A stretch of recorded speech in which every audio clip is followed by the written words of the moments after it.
Hello, everybody, to another podcast of the Ground Effect Racing League. And this week we were over at Canada, Montreal, for round 16 of this season in GRL. And yeah, we visited Canada for the first time in GRL history, and it definitely was very interesting visit. A couple of very interesting races in the top divisions, but also in the low divisions.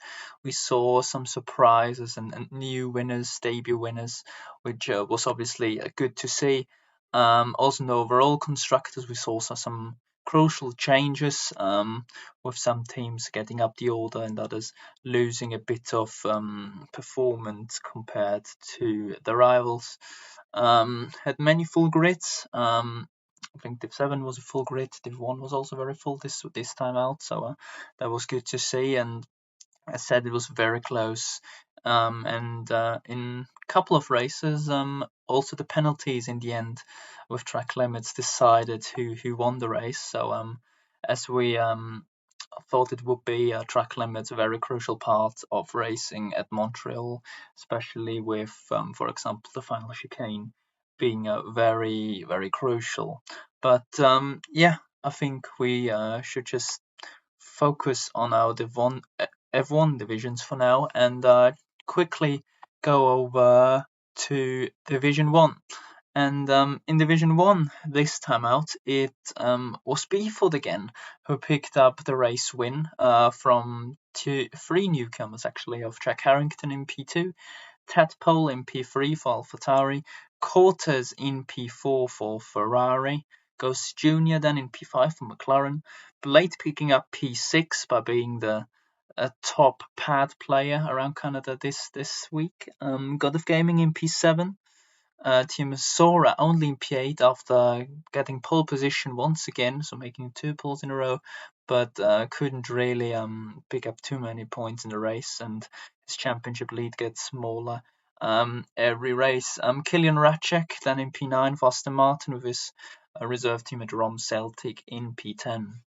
In the driver standings, we definitely have a championship fight going on here, as Sora is only 1 point ahead now of Beeford, so that's definitely very interesting for the last 5 races of the season. Then we've got Blade around 40 points behind, so he's just waiting for the collisions to happen between the top two. Then we've got Drazi, almost out of the championship fight now, but I assume he'll definitely have a look at the constructors where he and Blade will try to get that trophy to the team of James Fowles.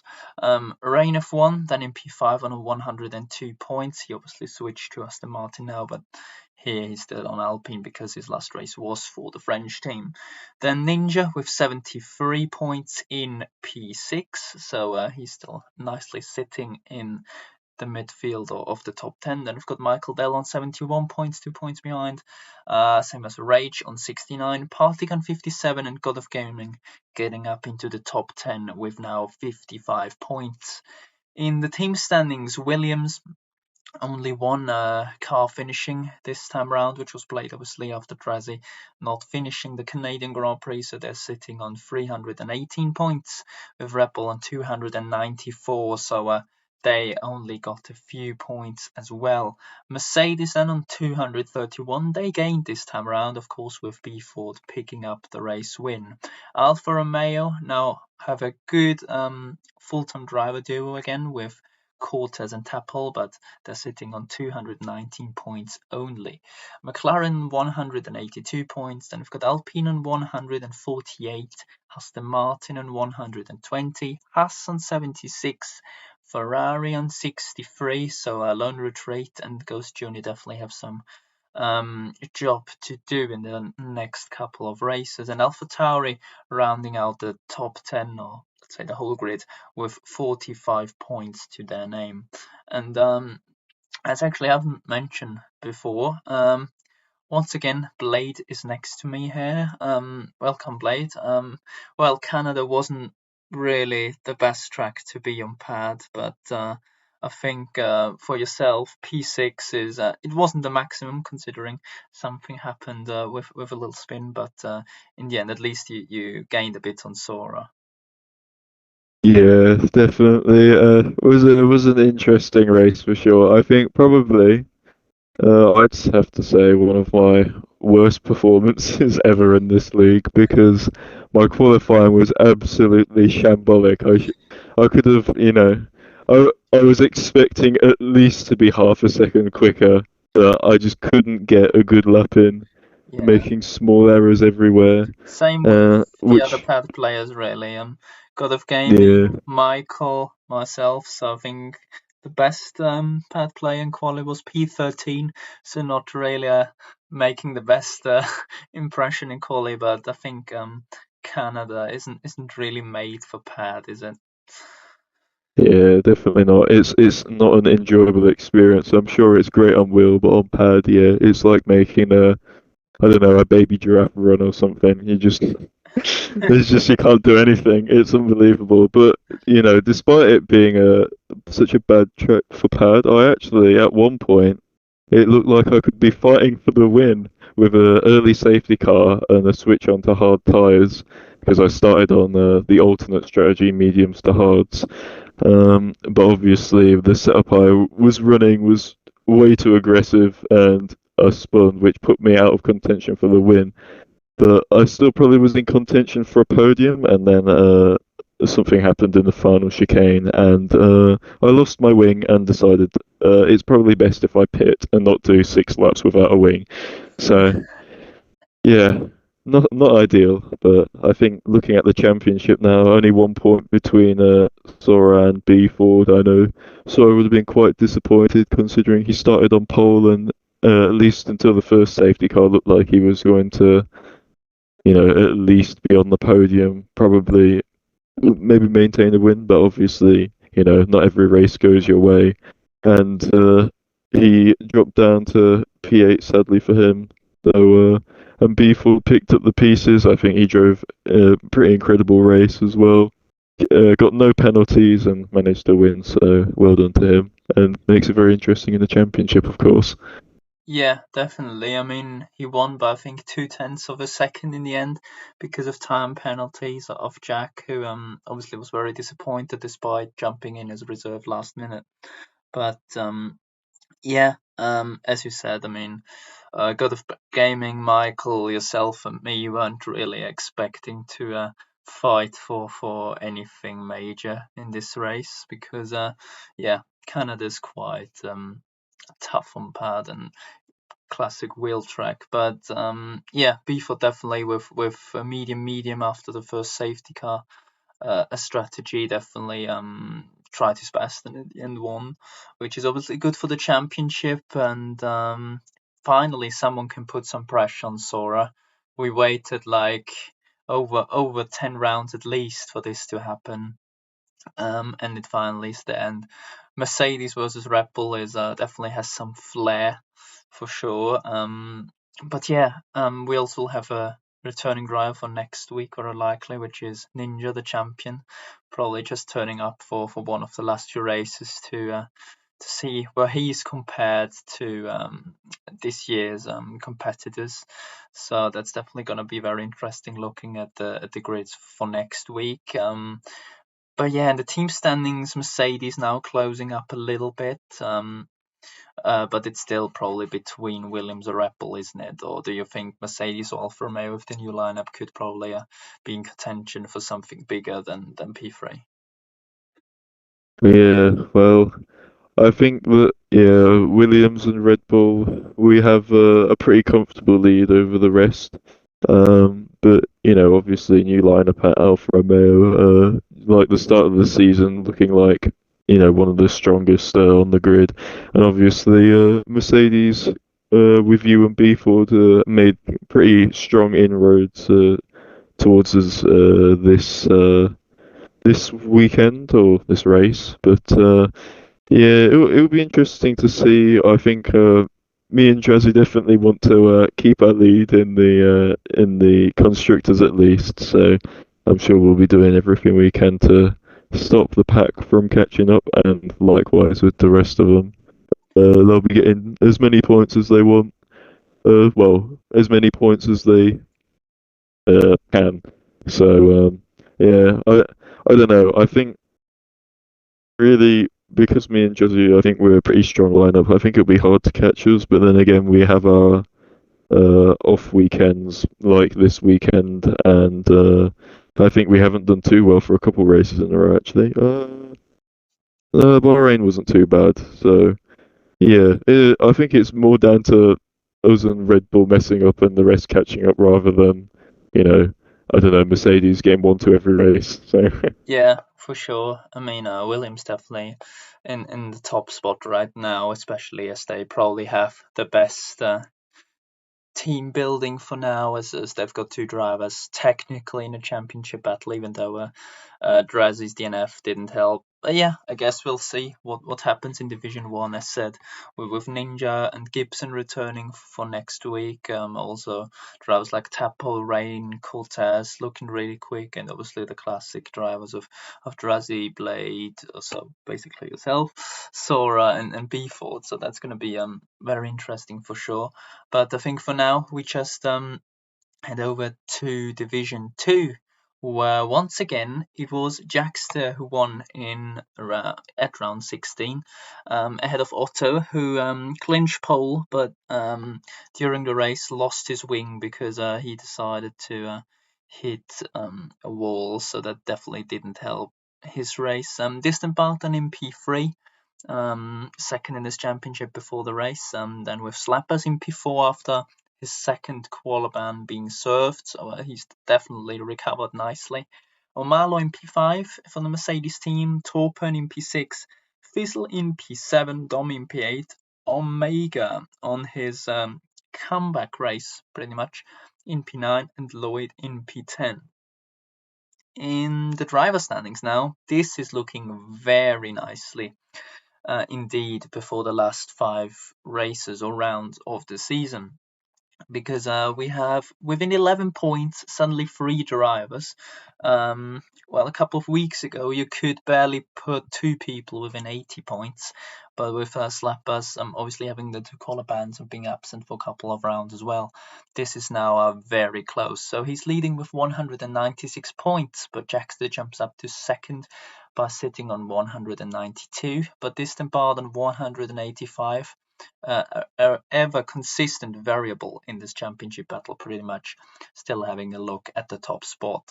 Otto on 131 points, so obviously still in contention, but he'll need some luck for sure. Amos Lloyd on 105 points, Dan on 82, Clev on 67, Torpan on 65, Delton 61, and Dylan Baxton 56. You might recognize that there are some names missing from former weeks, but that's obviously because they're down anymore in this division, and the admin team has decided to just remove them from the standings, so this all stays transparent. In the team standings, then, we've got Alpine obviously still leading with 395 points, so they are really looking to pick up their Constructors' Championship very, very soon. I've got Ferrari on 243, Red Bull on 206 still because they didn't score any points.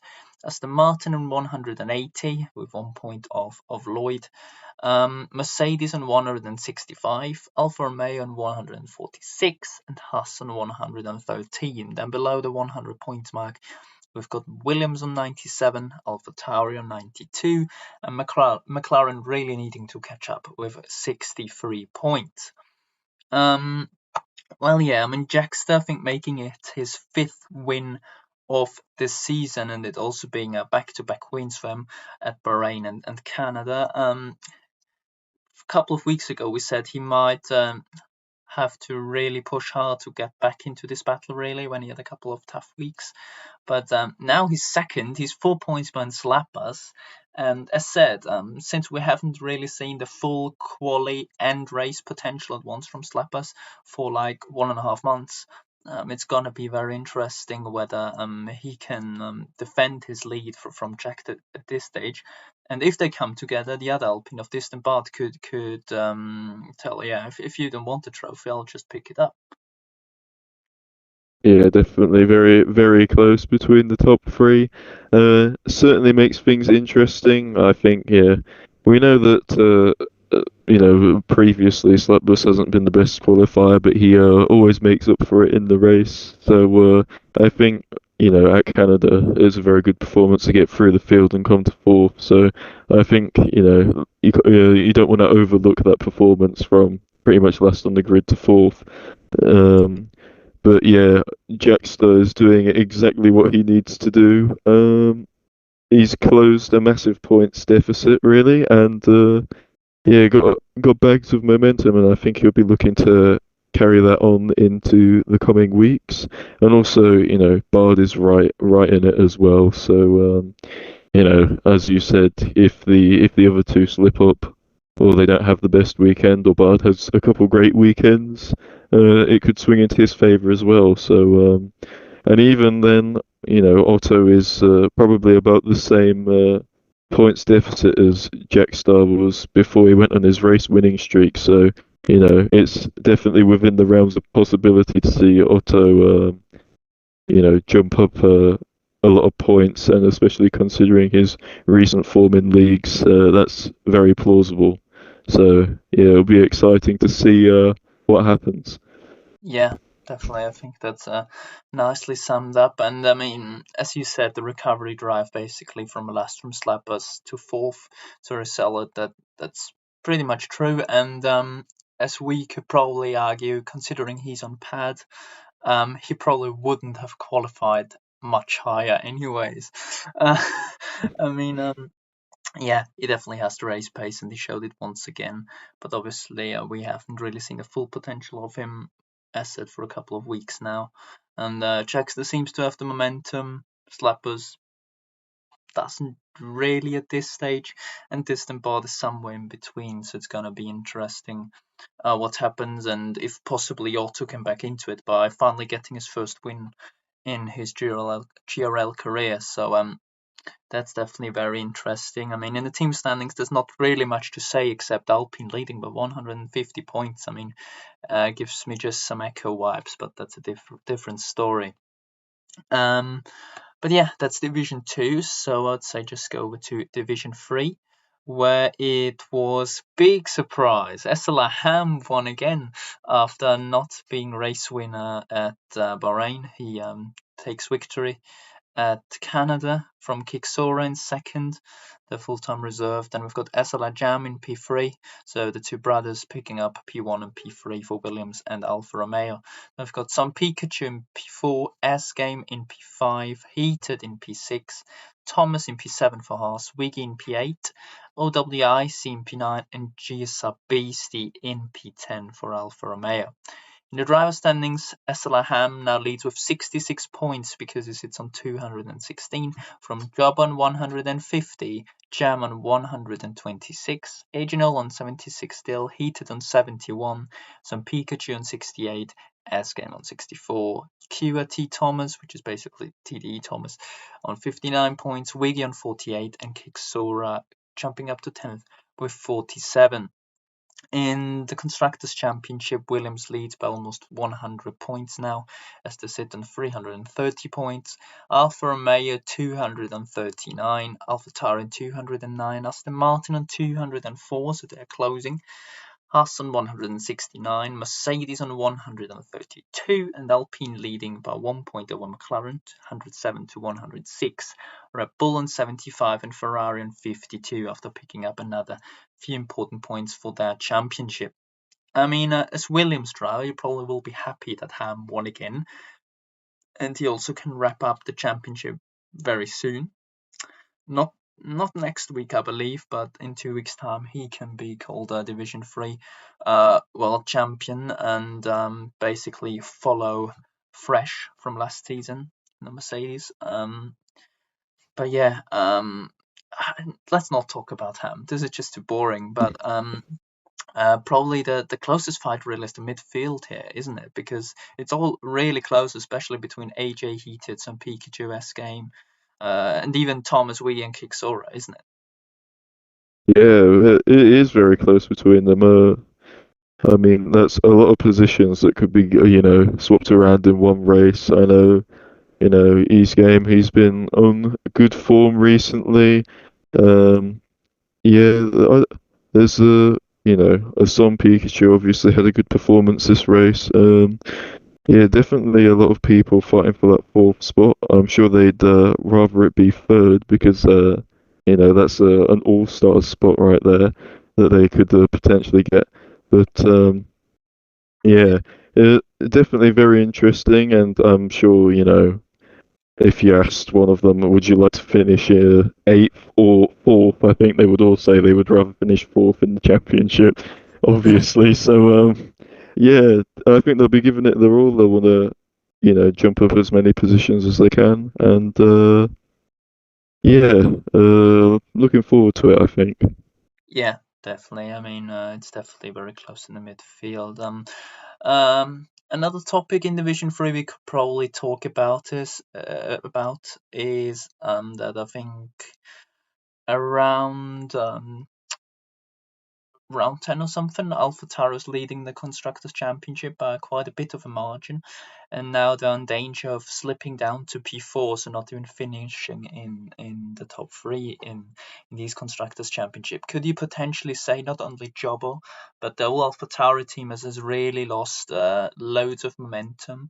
From basically the point Ham joined and Jam joined, not only because of them, but just from there onwards, it just slightly went downhill.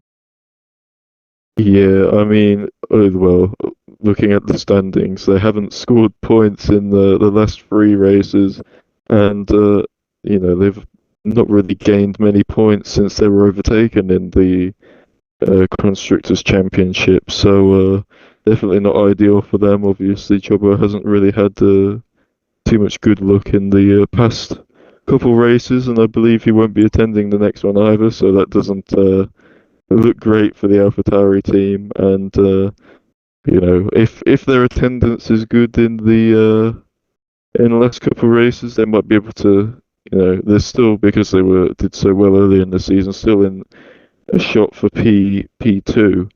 But if it continues this way, they'll be overtaken by. They could be behind Mercedes or even Alpine at this rate. So yeah, they definitely don't want to be dropping too many more points.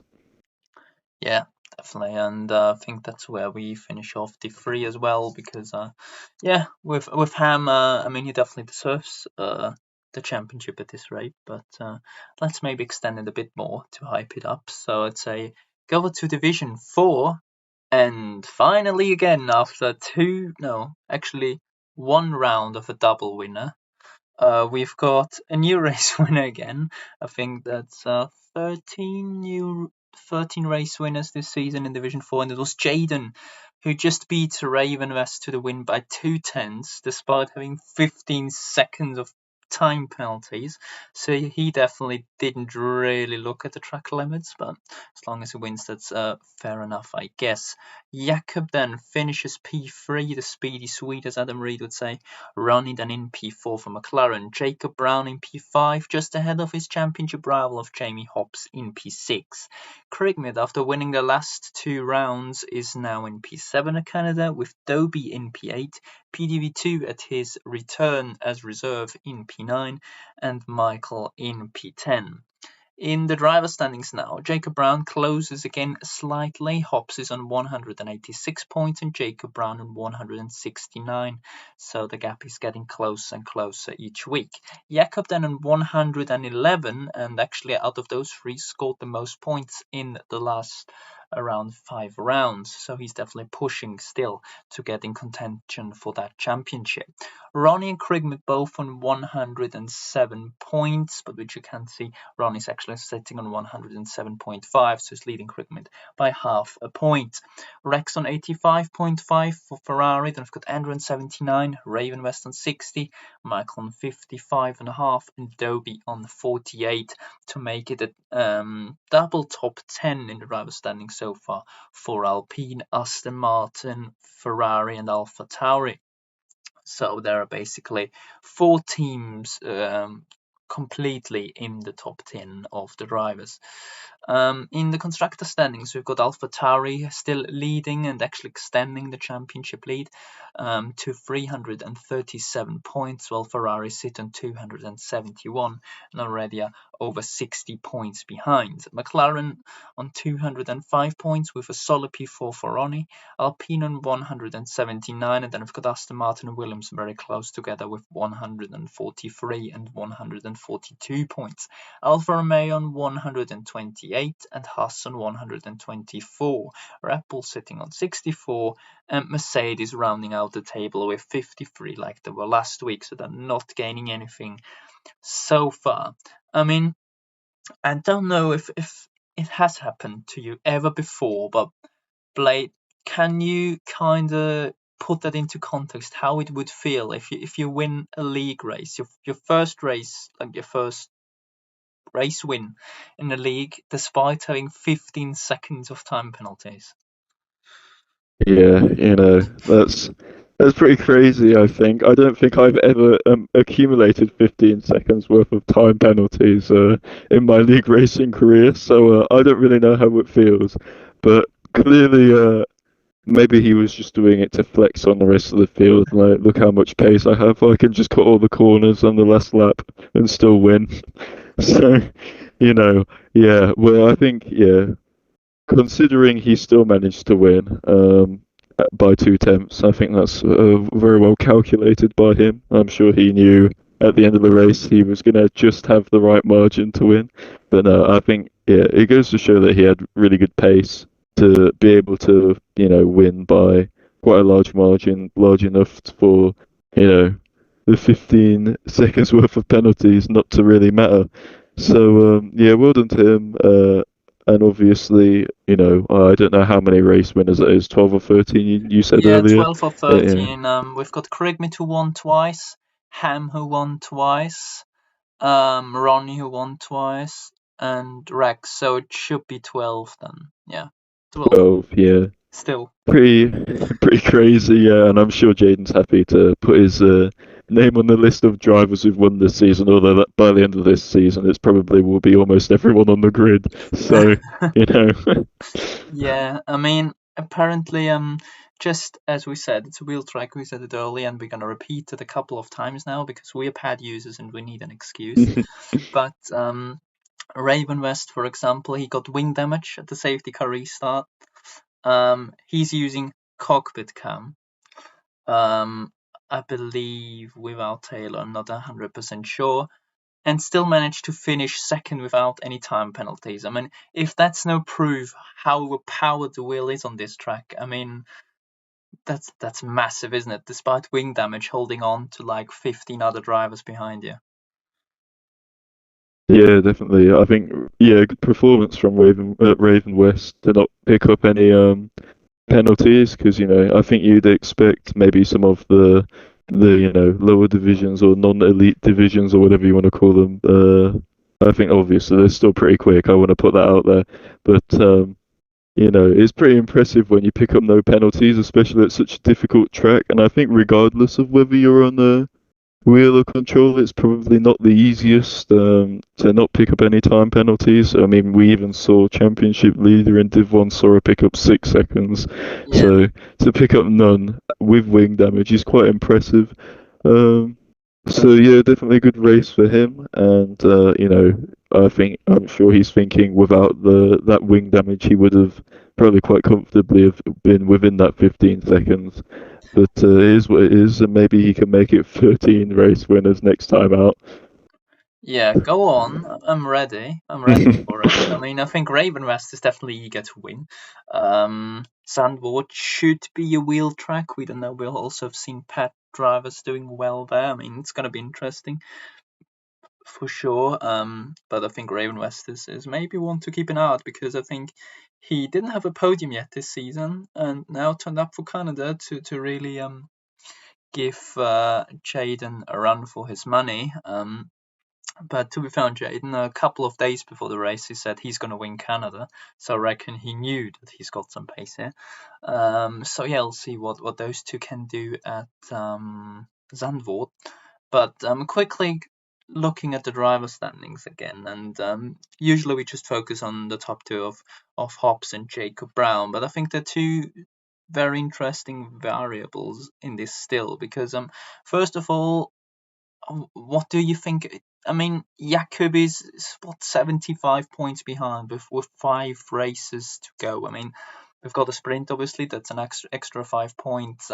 It's still quite a big margin, but as said, considering he picked up the most points of them all in the last 2 races, do you think he needs much luck from outside of his cockpit, or do you think you can win a championship with 5 races to go despite being 75 points back just on pure pace?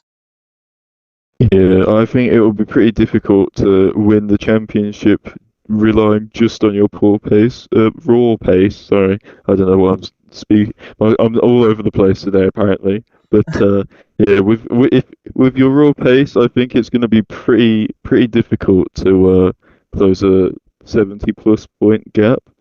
But this is racing.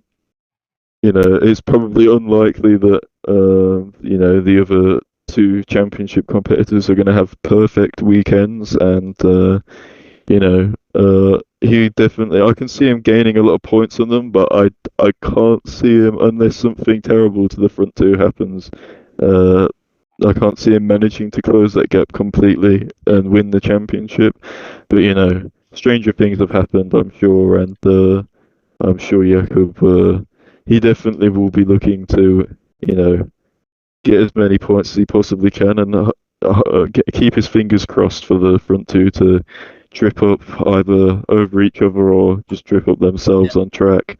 So Yeah, and to my second part is actually because, as we mentioned earlier, the top three obviously qualify for the All Star race, and that's obviously why we all race, because we all want to be part of the All Star race. No, but as said, the top three qualify for that.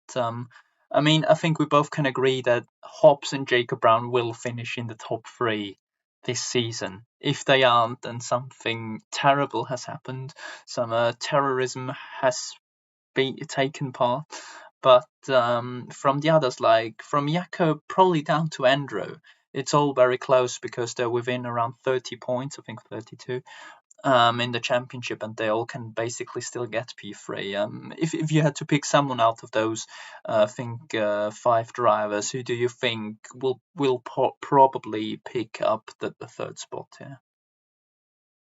yeah, it's quite difficult to say.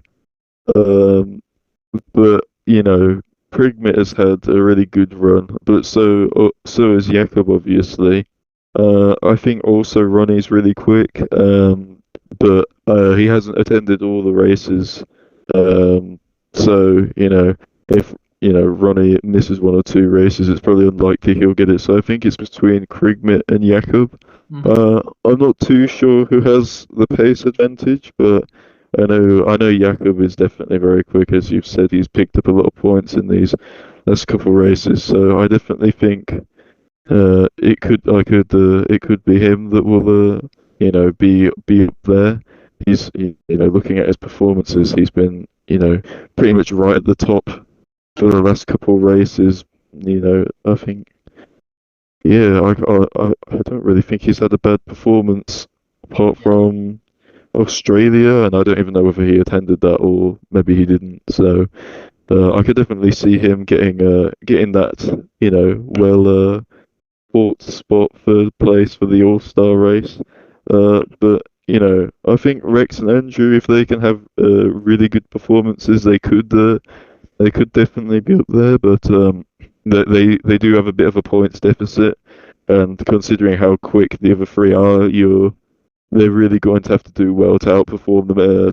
Every single race for the rest of the season. So I put my money on Jakob, and I'm sorry for jinxing you, Jakob. No, it's absolutely fine. He won a race. We don't need him anymore. We just need a new race winner. No, but yeah, Jakob, I think, is a very good shout. Who would I pick actually? I mean, yeah, let's come on. It's I don't want to be boring. Let's go with Andrew. He's going to start 18th every race and still outrace them all. I'm confident of that. Can't have All-Star race without Andrew. Yeah, I mean, last season he won like 5 races in a row almost or Yeah, something. He did 5 races what he Ham's left. doing now, so yeah. Come on, Andrew. Get pole, win the race, win the sprint, The and milk climb. or the vodka or whatever. Oh god, yeah. Oh yeah. Remember Division 4, remember. If Andrew wins a race, he spills a bottle of vodka over him. So let that guy win a race. I beg. So, yeah. Let's change topic. From vodka to Division 5.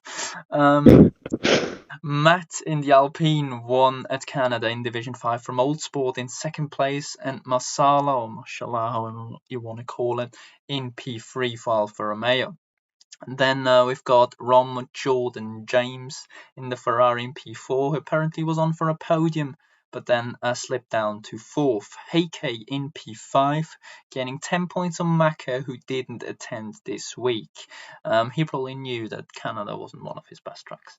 Lewis F1 then in P6, Boosted in P7, Batsy in P8, J Street in P9, Gaza Buchanan in P10. Looking at the driver standings, Heikki obviously closes the gap to Maka, but only slightly, and with a win he could be really, really close again, considering he would have had 15 more points, and I think that would be 171.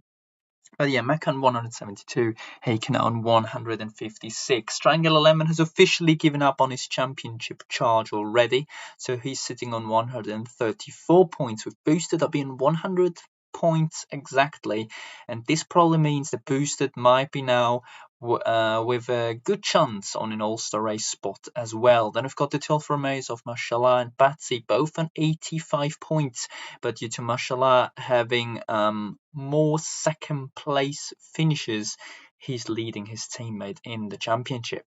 J Street, who'll probably miss the next 2 rounds as well, is sitting on 75 points for Alpha Tauri. Matt then on 71 points after winning his Canadian Grand Prix, or the Canadian Grand Prix actually, being a winner finally, sitting in P8 of the championship. Paloma on 65 points and Gaza Buchanan on 51.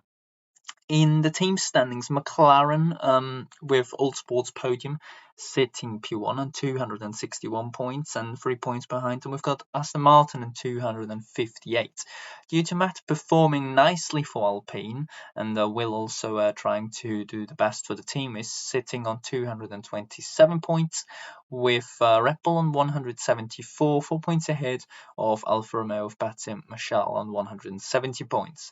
Alpha Tauri sitting on 150, from Williams on 142, Ferrari 117, Haas 114, and Mercedes picking up another 8 points with Lewis, so they sit on 82 points right now.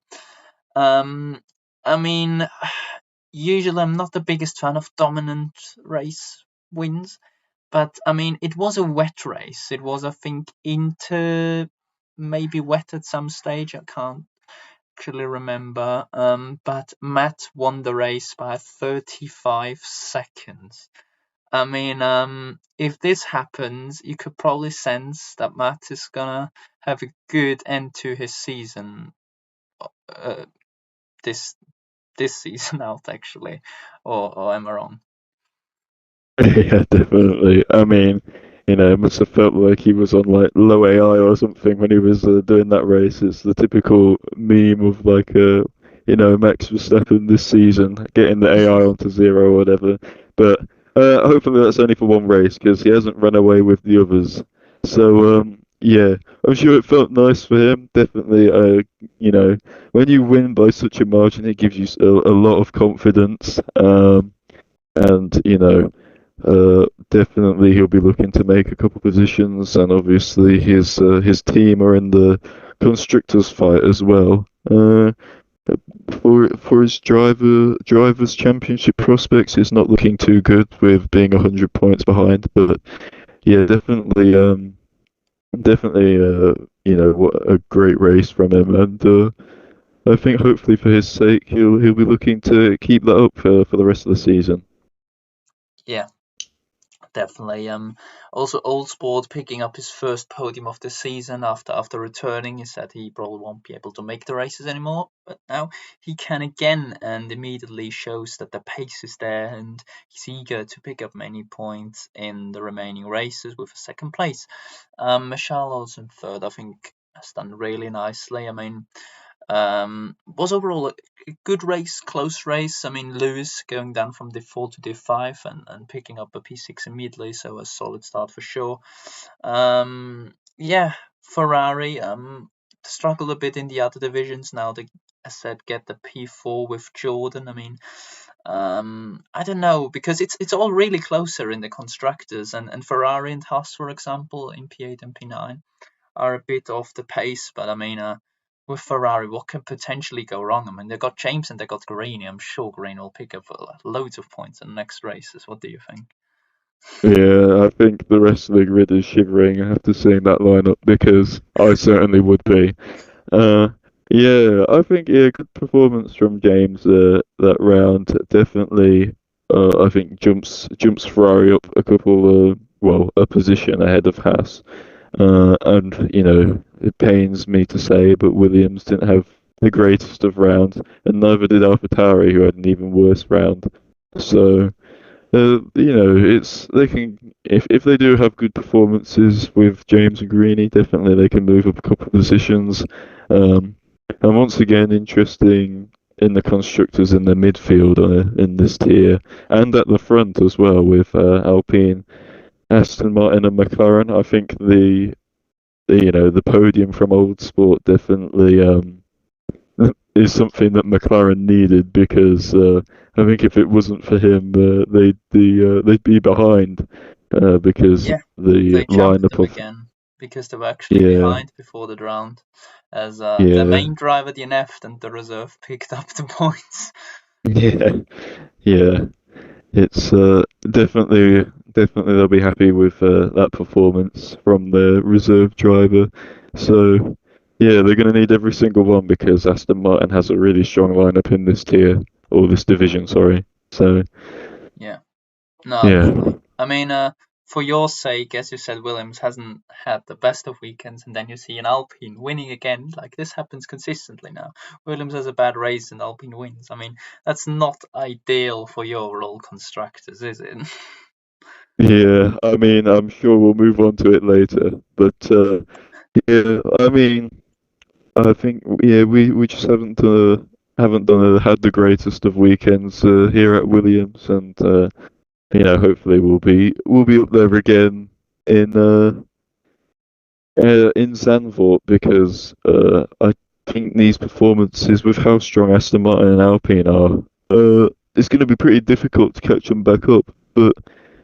Definitely, if we, pull ourselves together, get a couple good performances from a couple of tiers in, we'll be right back in it, I'm sure. So, Yeah, definitely. And for now, I'd say head over to Division 6, where finally, round 16, Kel finally won a race.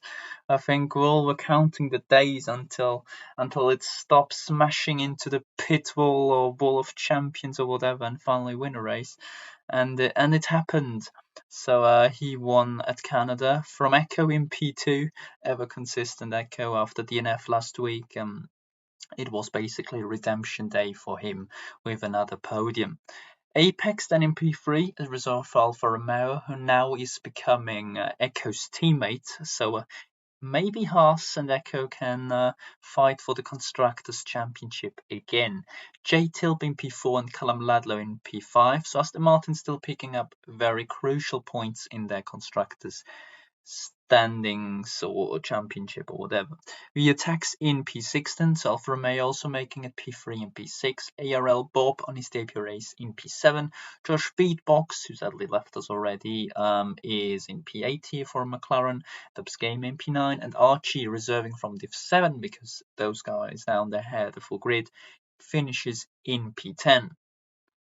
In the driver standings, I mean, yeah, we've got Echo and then we've got Div 6 pretty much. We've got Echo on 232 points, still scraping away from Callum Ludlow and the rest. Callum Ludlow himself on 141 points, so it's between the top three for next week on what happens if we have a champion or if we don't, as 10th Cannon is sitting on 129 points. J-Tilp then on 113, 1 point ahead of VTX on 112, Ali on 97, Panda on 83, Flying Illusion 66, who received 2 penalties even this week, Ace Guy on 60, and Dubs Gamer on 53. In the team standings, Aston Martin still lead the way with 298 points, almost getting the 300 points already after 6 races, well, rounds technically. Haas on 249, Mercedes on 229, Alfa Romeo on 225, Alpine on 220, so it's a really close between that top group. Red Bull on 130 points, Williams on 108, AlphaTauri on 107, Ferrari once again really far down there in the order with 84 points in P9 and McLaren on 47. Well, Kel won. I mean, first of all, that's definitely what he wanted after rejoining like 2 weeks ago. But yeah, I mean, there's not really much to fight for at this rate anymore. Not even, yeah, maybe for a top 10 spot in the end, but I think we all know who's probably going to clinch the championship. And probably looking at that, I mean, we already did the maths. I mean, Echo can be crowned world champion already at Zandvoort, round 17 of the season, if he outscores Callum Ludlow by 22 points and 10th Ken by 1 point. I mean, it's possible. Do you think he can manage that to outscore Callum by 22 and 10th Ken by 1? Uh, yeah, well, definitely it's possible, but I'm not. 22-point gap is pretty big. Echo would have to win the race, and I don't think. Although Echo's been incredibly consistent, I don't think he's won too often. Last time out in Miami, so I think it's 2 you race know, wins only as well. So yeah, let me so check real quick. Yeah, Miami, as you said, round 10. So that's already a while back. yeah, And there's then it's Spain. Spain round 6 exactly, and one more. No, Uh, actually no, no, 2 that's race it. wins. So yeah.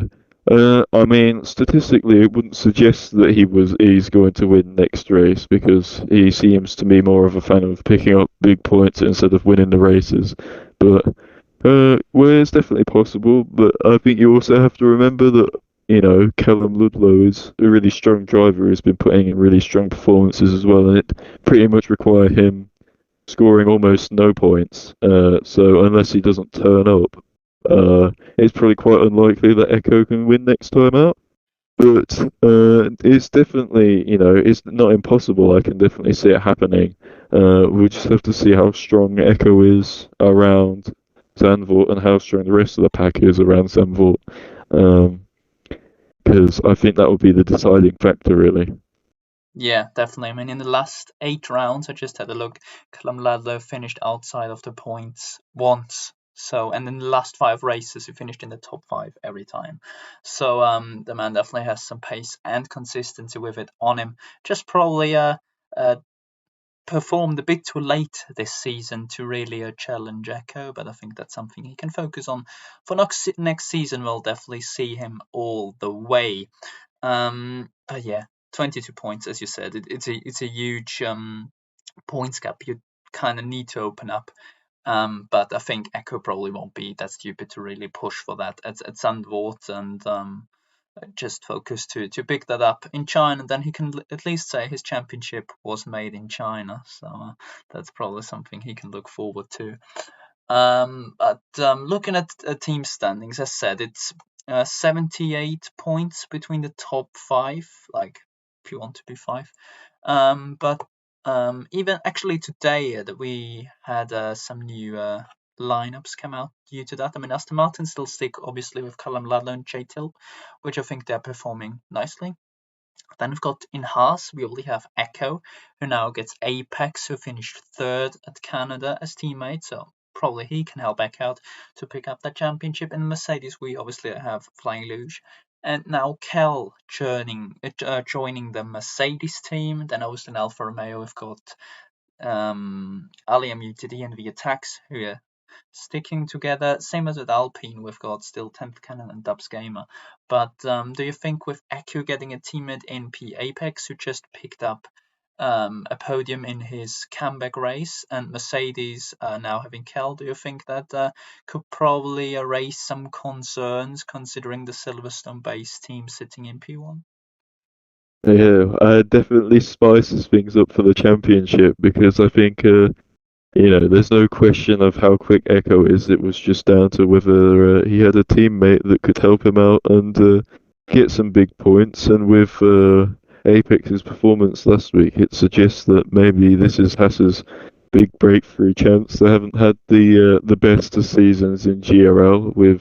I think they're still at the bottom of the overall standings. Yes. So yeah, definitely they'll be looking to take back take the trophy from the Silverstone based team, but I think the Aston Martin have a really strong lineup, so yeah, it will be interesting. I think definitely will be close between the two teams. I think that Haas would have liked to have had Apex a race earlier to get those extra 15 points, but alas, that's not the case. And obviously, you mentioned Alfa Romeo having a good lineup as well. They can be in the mix. So yeah, definitely will be interesting. Oh, and of course Mercedes with the last race winner they're getting. So I'm sure they'll be very happy over there. So I think it's all to play for, really. I think crucially though, Aston Martin do have a bit of a big margin, so or well, a healthy margin anyway, and I think that could pay dividends coming into the rest of the season because you know, they're they're not having to chase anyone down. So yeah, still incredibly close, and will be interesting to see who can come out on top. Yeah, definitely. That's nicely summed up once again. And now let's jump over to the Final F1 division, where I finally could search up another Charles Leclerc picture because it's Bright won once again in Division 7 from Kieran in second, who didn't pick up any time penalties, and that's definitely a very good for Division 7 especially. Then we've got Toxic Finn picking up his first podium after pens this time out because he didn't receive any penalties this week, unlike Bahrain. Orgasm then in P4, Browns the Buns in P5, now officially confirmed as well. Rangers in P6, Doorstop in P7, McMassey, the teammate of the race winner, it's Bright in P8. Killer Subman, despite having 30 seconds of track limits time penalties, finishes in P9, and Sadman picks up a single point at the back of the top 10 table. In the driver standings, it once again gets a little bit closer by 9 points, 8 points, 9 points, I believe. I'm not too sure about the fastest lap, but Kieran sits on 211 points from its Bright and 179. Then we've got almost a 60 over 60 points gap to P3 because McMassey currently is in this position for the All-Star race on 107 points, MG823 on 114, and Wugassim on 112. So those two drivers are really fighting it out for that final spot in the All-Star race. Browns the Buns on 99 points from Terrific Game and 65. Spud Racing in 52. The big hope of Williams sitting in P8 here. Marley with 41. And Rangers on 35, rounding out that top 10 table. In the team standings, Ferrari leads with 347, with that extend their lead there. Then we've got McLaren on 309 points, actually 102 points ahead of third place Mercedes on 207. Aston Martin 168, Alpine on 124, AlphaTauri on 123, Red Bull on 104, Alfa Romeo on 97, Haas on 91. And as you said, Williams not doing too well overall recently, and especially in Div 7, where they still sit on 75 points in P10 of the Division 7 team standings. I mean, Canada in Division 7 was always probably a bit of a concern. Anyways, I mean, we also saw some interesting tactics in the hairpin, where there were some interesting gears, also including a neutral gear, which I'm not 100% too sure about whether that's an esports tactic or not. But I mean, it's bright one once again for don't know how many times actually, probably around 5-6 times. Closes the gap once again, and I think yeah, especially since the Christmas break, he's really on form, isn't he? And trying to get that championship. Yeah, definitely. He's a definitely an incredibly quick driver here in Div 7. I know he's caused a few people to rage quit because of his pace. So yeah, definitely. I'm sure he'll be happy about that. But of course, his championship rival comes home in P2, which he probably won't be so happy about. So yeah, keeps well, Kieran keeps his lead, quite comfortable lead that is, to Bright, but Bright is definitely closing down, and yeah, hopefully he'll be able to, be a bit more consistent for his sake because he definitely has the pace. He just needs to finish the races, and I'm sure he'll be right up there. Yeah, Yeah. considering that, I mean, I just want to put that out there. Just have the season statistics of its Pride next to me. I mean, obviously, he sits on his 179.5 points. But now, listen, he's got 6 wins, 6 poles, 6 fastest laps, and with that also 6 podiums. So either he gets everything or he's screwed. Yeah, I mean, by the sounds of it, he certainly has his favourite track. So, yeah, and if he doesn't like the track, he decides not to finish. Maybe that's how his season's Yeah, I going. mean, his But gain positions are minus 36. So that's a good point, actually. yeah, some crazy statistics. So yeah, definitely Bright. Bright can do it. I think that's for sure. He certainly has bags of pace, as you can hear. But like I said, he needs to finish the race if he wants to challenge for the title. Because yeah, well, hopefully he'll be quick in Zandvoort and will probably win, and then no doubt the next track he doesn't like, he'll be out of the race again. So China, that would be a pad track, and he's on wheel. So yeah, yeah. could be, definitely. I mean, he definitely, as you said, has some amazing pace in him. He was only 1/10 of your qualifying lap, so maybe I'll see you down in Div 7 very soon. Yeah, yeah, I think that would be definitely my Canada pace. I'd be a Div 7 driver, that's for sure. I'll make sure to. I have to, use some new tactics, some new gears. Maybe I'll go a bit quicker. So Yeah, yeah, and that happened as we saw. Rotation is very crucial as well. That's why I just picked that. But anyways, yeah, as you said, the gap is really closing between the top two. And yeah, considering the battle for P3, really, I mean, McMessy and Matthew were always fighting that out in the last like 5-ish rounds, and suddenly Wargasm turns up, and your favorite driver potentially as well, Browns the Buns, is really in this battle. I mean, you'd love to see him in the All-Star race, wouldn't you? 100%. If it's not him, I'm dropping out. I'm sorry, but no. Yeah, it is looking very good. I think Browner Spuns has had he's been on a really strong run. At one point he wasn't even in the top 10 not too long ago. And now he's challenging for top 3. So Yeah, since Japan, that's he's been in the top 6 every race. Yeah, I think, like I've said before, it's not out of the ordinary to see a driver improve a lot throughout the season, especially in Div 7, where there's a lot of potential to improve.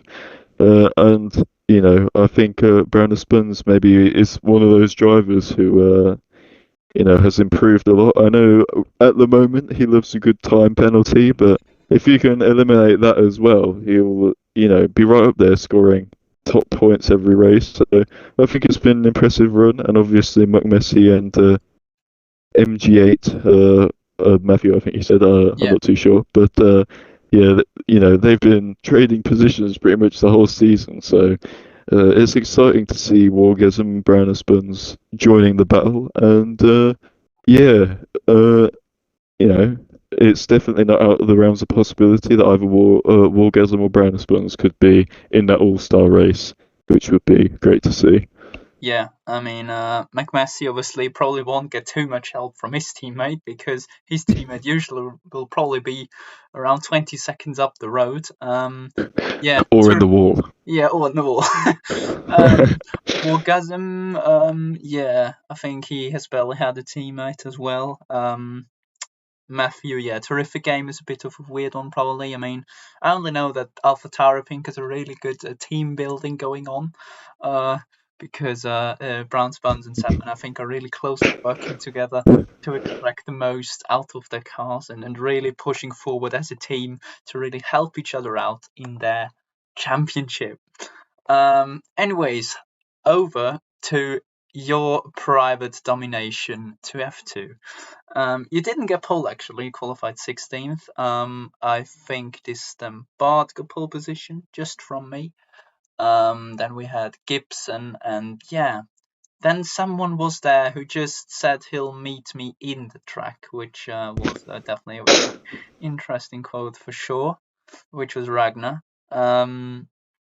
But yeah, in the sprint race, while Ragnar was actually putting Blade in the track instead of off the track, it was Virtuosi 1-2 for pretty much all race. Dara led from pole, no, second place after starting second place because he almost got out qualified for the fifth time by Sparky, but he could just about scrape through there. So lucky there. But I mean, we all thought that Sparky would have the race pace to keep Dara behind, but sadly it wasn't the case. Probably some dirty driving from Dara there once more to keep Sparky behind and beat him in that sprint race. But yeah, Dara picked up two time penalties in the end. So he's leading from me after starting ninth. That was in the sprint race, which obviously the finish line switched around, and even Gibson got through in the end because he also had only 3 seconds of track limit time penalties. So it was a virtuosi 1-3 with Gibson in second place. I think you finished ninth in game, but I Yeah. assume you ticketed your 5 second time penalty for getting put in the track. um, but yeah, how was that sprint race? Was it very comfortable to start like 16th? Yeah, I mean, it was incredible. I think not only was I in the track, I was also in the wall a couple of times. So, you know, um, yeah, a bit crazy back there. I remember, I think, shock. I got a good start, but it didn't last long because a couple people made mistakes in front of me, and my great progress was abruptly stopped, and I was back down into my starting position. And then I was sent into the track, or yeah, which was certainly interesting. A cheeky drift. I had to catch being basically half spun, which was lovely. And then I obviously didn't want to rejoin the trek dangerously, so I had to cut the corner and got a 5 second time penalty, which was, is just what any driver loves to see, I'm sure. So yeah, was interesting. And then final lap, I got my fastest lap taken away from me by I think it was Dara. Yeah, it was So there. He was yeah, pushing to get Gibson outside of his penalty window. That was yeah. So lovely. the one point I knew I had at the time, I saw disappear. So I don't really know where I finished in the end. But I think if that 5 second time penalty is removed, which I imagine it will be, hopefully I got 1 or 2 points in the sprint race. Yeah, well, sprint race wasn't the best for you, but over the feature, obviously the best drivers started at the top, except you, obviously, because you still had to head off from P16. I said it was a high quality grid. We also had Otto, Torpe, and Jacob Brown joining from our Div 2 or Div 4 series F1 wise, and obviously still Bard, myself, and Gibson at the top, but also, as said, yourself in P16, Dara in P9, and also Sparky in P10. I mean, I said we thought he had better race pace than Dara, but wasn't meant to be in the end. It was a MP 1-2 for quite a while, as I decided to drift around at the, what was that, third chicane out of four, just ahead of the hairpin, which didn't help losing 3 positions. Then also we had our little battle in the feature race, where it was quite close to contact, but in the end you got yourself into my original position, and then basically I started, I believe, the massive amount of pit stops with a huge undercut, which in the end didn't work because I mean, Gibson got his classic 5 second speeding and a pit lane time penalty. I mean, there's nothing more traditional in GRL than a Gibson 5 second speeding penalty. You have to be honest. I think he's Yep. picked up more 5 second time penalties than people turn up weekly in GRL. Yeah, I think he's got that championship in the bag, 5 second time penalty championship. Oh, definitely. So He's maybe that's what he's eyeing on, as he's under reserve in F1. That's a good point, actually. But yeah, you basically made a huge overcut, what I remember, because you then had clearly better tires than everyone else. So you started P16, made an overcut, were faster than everyone else, past like myself, I think. Technically Otto and Jacob Brown because they spun. Distant Bard as well, I think. yeah, I think Dara as second well. last lap. Yeah, and Dara was behind you as well, I think.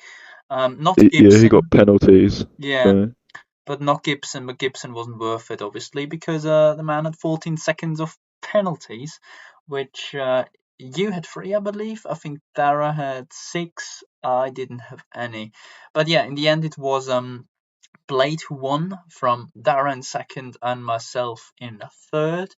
Then we had Gibson in fourth, Distant Bard in fifth, and yeah, then pretty much the rest of the whole grid. But I mean, tell us what actually did you do in that feature race? Because starting P16 at Canada, where it can be quite annoying being stuck behind slower drivers and still winning a race. I mean, that was quite remarkable. yeah, I mean, I don't really remember too much that happened at the start, but I definitely had a better opening couple of laps than I did in the sprint, that's for sure. So I managed to make my way through all the chaos, and then I got a bit of clean air, and I could push, back towards the front train, and yeah, I remember having a few good battles. I had a good battle with Otto, had a good battle with you, like we have many times this season. I know the one we're thinking of, Japan. That was a great battle between us in the first You corner. absolutely So, did. but yeah, Great battle, uh, absolutely yeah, great great battle. battle. I It was was in the incredible. track. Oh, In the grass, more like, I yeah, think. in the So, grass, in the wall. I was yeah, everywhere. Great but battle, yeah. Absolutely agree. Can't say anything else. but yeah, I saw you start the pit stops, which I was questioning because it was very early. I thought it was Yeah, quite a that questionable halfway strategy. point, lap 10, I think. Yeah. out of And then 30. I obviously chose to overcut, and I saw Gibson, who was deploying an even more interesting strategy, clearly ignoring half the track.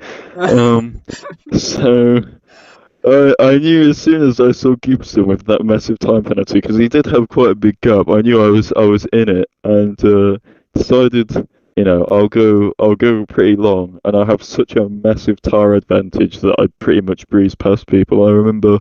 I think it was Otto.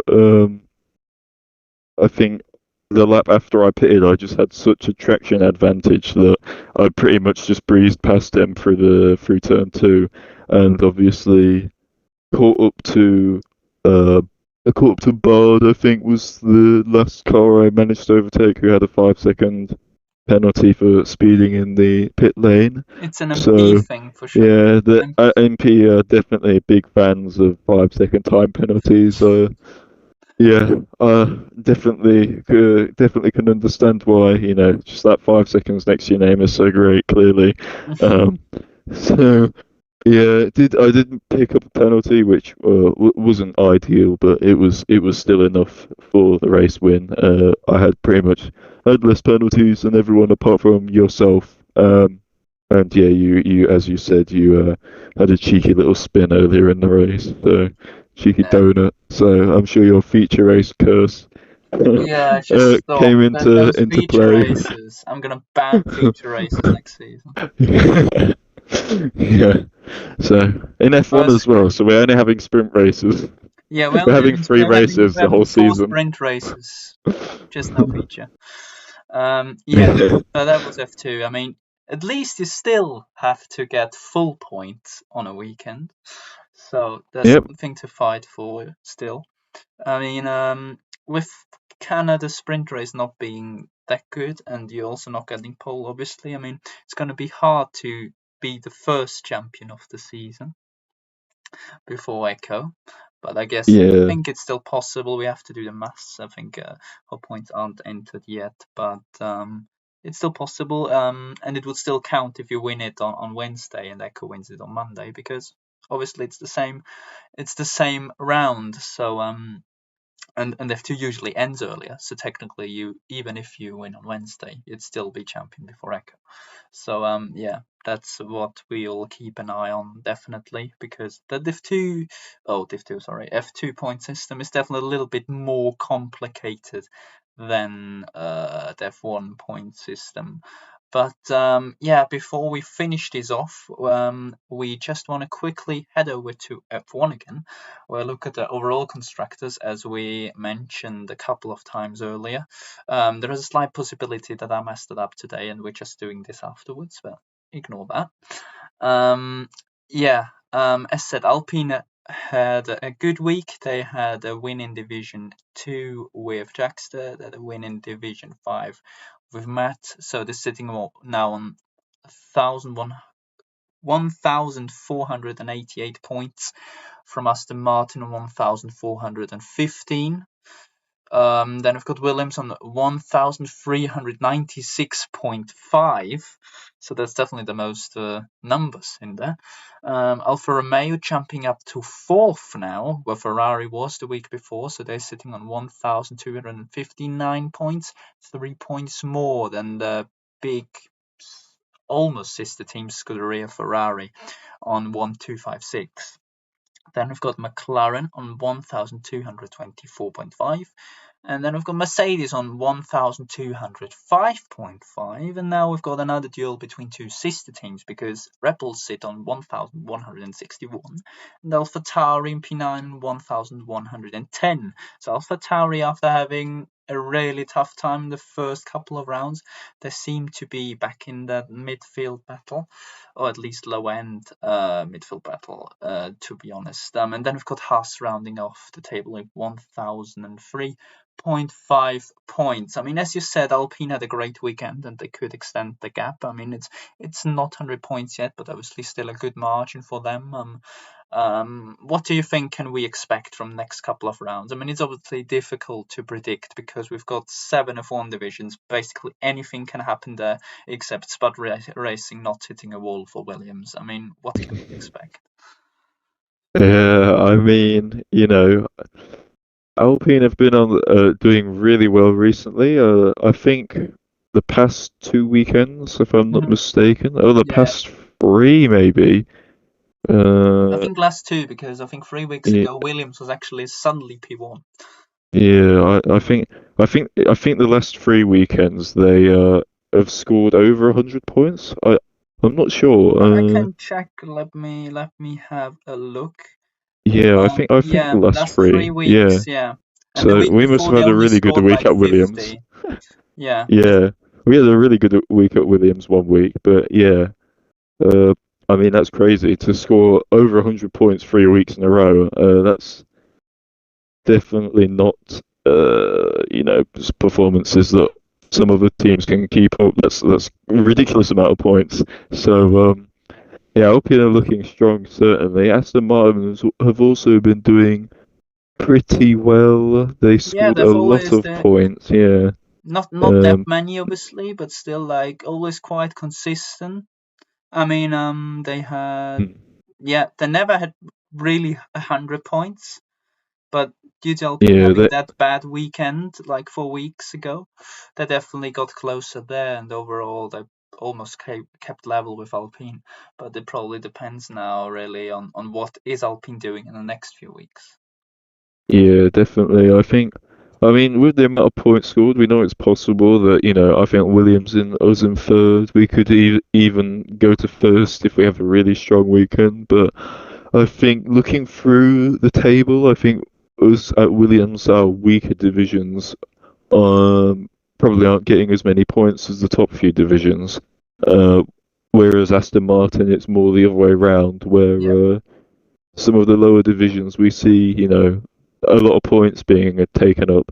And Alpine kind of seem to have, all round, the they have a good balance for all of the sure. divisions. Yeah, yeah, they seem to be picking up points everywhere. So it's interesting, definitely. Each team definitely has their weaker division. Each team has their stronger division, and that goes for pretty much every team apart from Haas. You'd have to say. Now Haas have definitely Echo's division Div 6 where they're doing well. So yeah, it's like I said before, it's pretty hard to judge, what's going to happen each week. But I think it's almost for sure that it's very unlikely that a team is going to score 0 points one weekend unless something quite tragic happens for that team.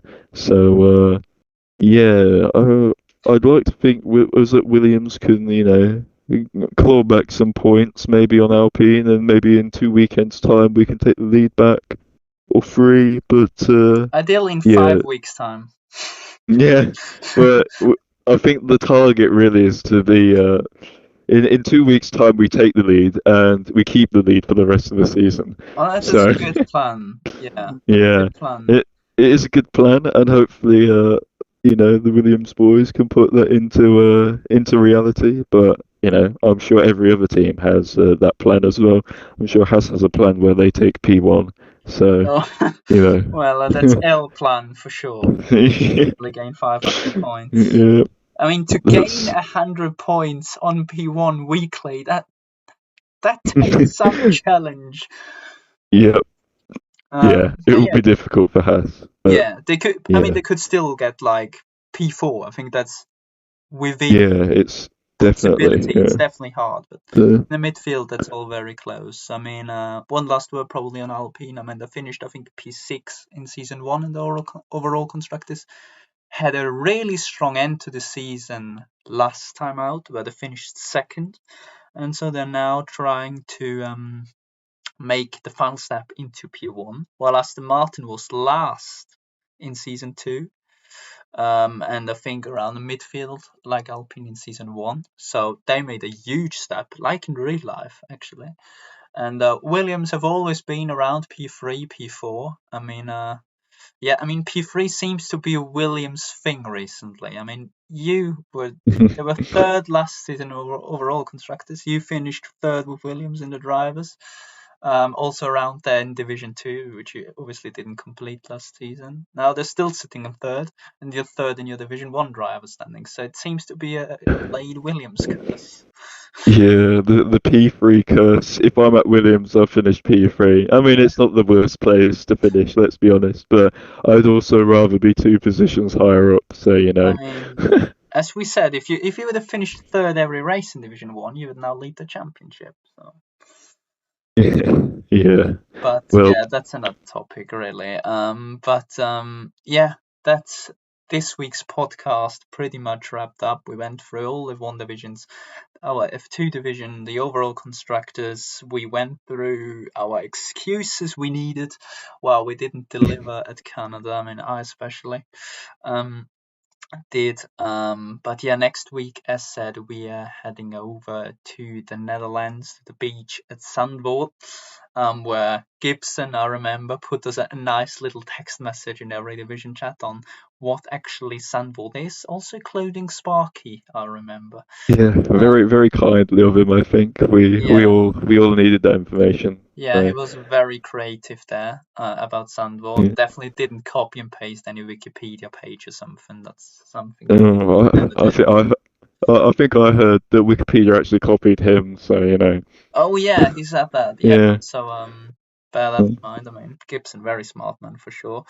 But yeah, this is probably the time of the week where he should rather focus on not speeding into the pit lane instead of making new Wikipedia pages. But yeah, we'll see hopefully some of you next week racing, or at least watching on one of our streams for Zandvoort. 5 races left, obviously. Champions to be crowned. There are obviously 1 overall constructors, um, including F2, actually 8 specific constructors championship and 8 drivers championships. So all in all, 17 championships to be won or lost.